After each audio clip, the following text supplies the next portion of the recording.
ঢাকার বাইরে ফুটবলের জনপ্রিয়তা আকাশচুম্বী। আরও একবার তার প্রত্যক্ষ সাক্ষী হলেন বাংলাদেশ অধিনায়ক জামাল ভুঁইয়া। ফুটবল উন্মাদনা দেখে দেশকে কিছু ফিরিয়ে দেওয়ার দায়বদ্ধতাও খুঁজে পাচ্ছেন জামাল। এবছর সাফ চ্যাম্পিয়নশিপে চ্যাম্পিয়ন হওয়ার লক্ষ্যের কথা জানিয়েছেন চ্যানেল 24-কে। মানিকগঞ্জ থেকে ফজল ইসলামের রিপোর্ট, ক্যামেরায় ছিলেন হুমায়ুন কবির।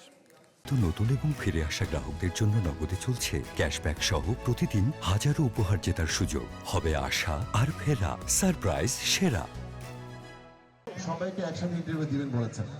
শীতের দুপুরে সিংগাইর বাসীর তারকা দর্শন। খানবানিয়ারা মাঠে স্থানীয় ফুটবল টুর্নামেন্ট উদ্বোধনের প্রধান আকর্ষণ বাংলাদেশ অধিনায়ক জামাল ভুঁইয়া। গ্রামীণ পর্যায়ে ফুটবল উন্মাদনায় জমকালো আয়োজন।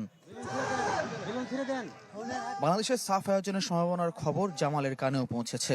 দেশের ফুটবল উন্মাদনা বাঁচিয়ে রাখতে এবছর দেশের মাটিতে দক্ষিণ এশিয়ার শীর্ষ আসরের অপেক্ষায় বাংলাদেশ অধিনায়কও। চ্যাম্পিয়ন হওয়ার ইচ্ছেও উকি দিচ্ছে মনে।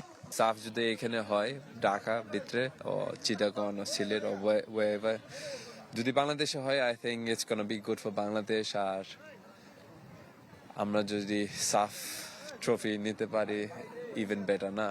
মার্চে সিঙ্গাপুর ম্যাচের আগে বাহুবের প্রীতি ম্যাচের উদ্যোগ আর দক্ষিণ এশিয়ার বাইরের প্রতিপক্ষ খোঁজার চেষ্টায় জামালও সন্তুষ্ট।